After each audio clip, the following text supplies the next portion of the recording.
really high level Lung Ting technician showed me that great combination. Pak Da, namely this Chung Choi, this Ping Choi variation, straight punch with a Pak Sao, strong Pak Sao. Pak Da,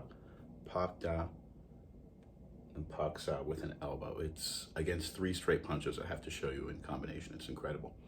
Anyways, the science of Wing Chun is so epitomized in the forms, which is strange because there are so few forms. And if we look at little idea form, it's really, the translation I think should actually be small detail form, because what it's dealing with is this fixed elbow position and the mechanics and geometry of the body, how a tiny person can totally overcome a much stronger person. And that's the science of Wing Chun. And, you know, Grandmaster Bruce Lee, a lot of people are against forms, but some arts and some sciences like karate and Wing Chun for that matter, really all the techniques can be epitomized and structured and shown and demonstrated in the forms. And if you look at the stance, it's totally different than the strong karate stance, which is all about this legs and this horse stance, these legs out wide. Wing Chun is almost standing up straight. The legs are pigeon-toed out, but it's this kind of like, there is no bend to the legs. It almost assumes you're in this self-defense posture, and it breaks down the complete science of striking in all these different quadrants if people are around you with this Lin Seal Dai Da, which is a simultaneous attack and defense, which means you're not just going to attack, and unlike boxing, you're not going to block and hit back and block. You're going to attack and defend at the same time. The attack and defense is one motion. Right as you defend, you attack. As opposed to boxing, you're going to defend and attack, defend and attack, defend and attack. Wing Chun, boom. Lin Seal Dai Da, bang. It's one motion, not two. So while one hand is attacking, the other hand is defending against a strike. That's the beauty of it. That's the efficiency and economy of motion is definitely one of the principles, which is why it focuses so much on this punch. And it's really important to understand, like, this is totally different than, you know, a karate or like a boxing power punch where we're lined up with a shoulder here. We all have the full power of the foot behind us.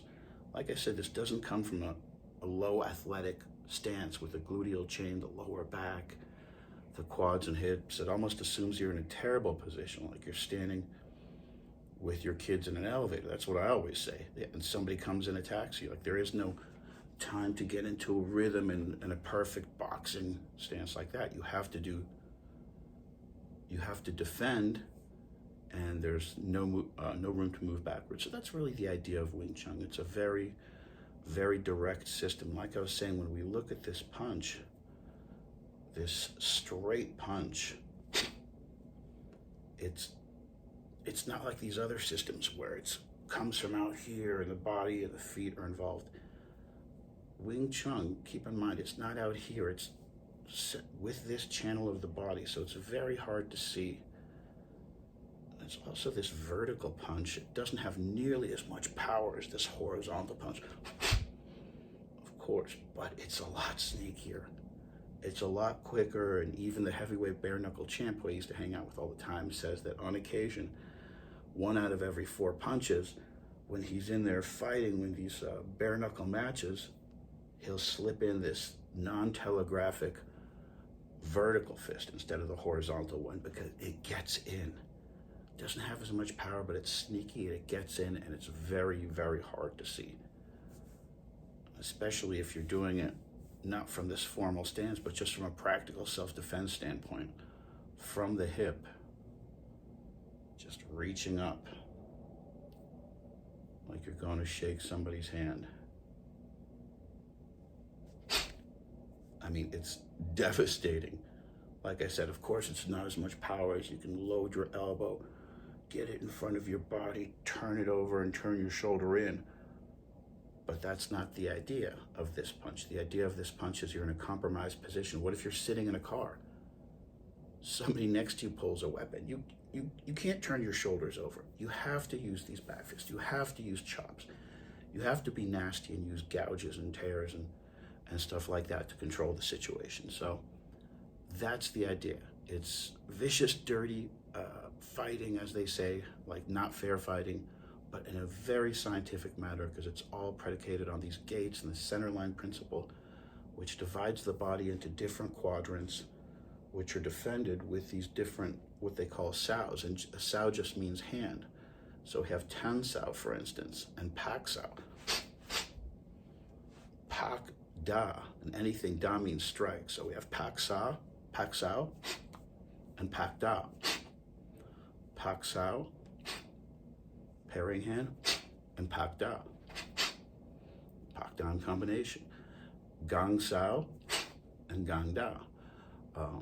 Tan sao and tan da. Sorry, tan sao would just be this, but we can modify it in terms of modern combatives and boxing and kickboxing and so forth. We don't have to think about it as this kind of traditional. We can modify it into this angulation of just smaller adaptation to where tan sao becomes this, pak sao becomes this. We do what kind of Grandmaster Bruce Lee was thinking about, and adapt this science and this the geometry of it, which still definitely applies if you turn it from this classic Wing Chun, high Wing Chun stance into kind of like a boxing stance. You still have the same science, you still have the same angles,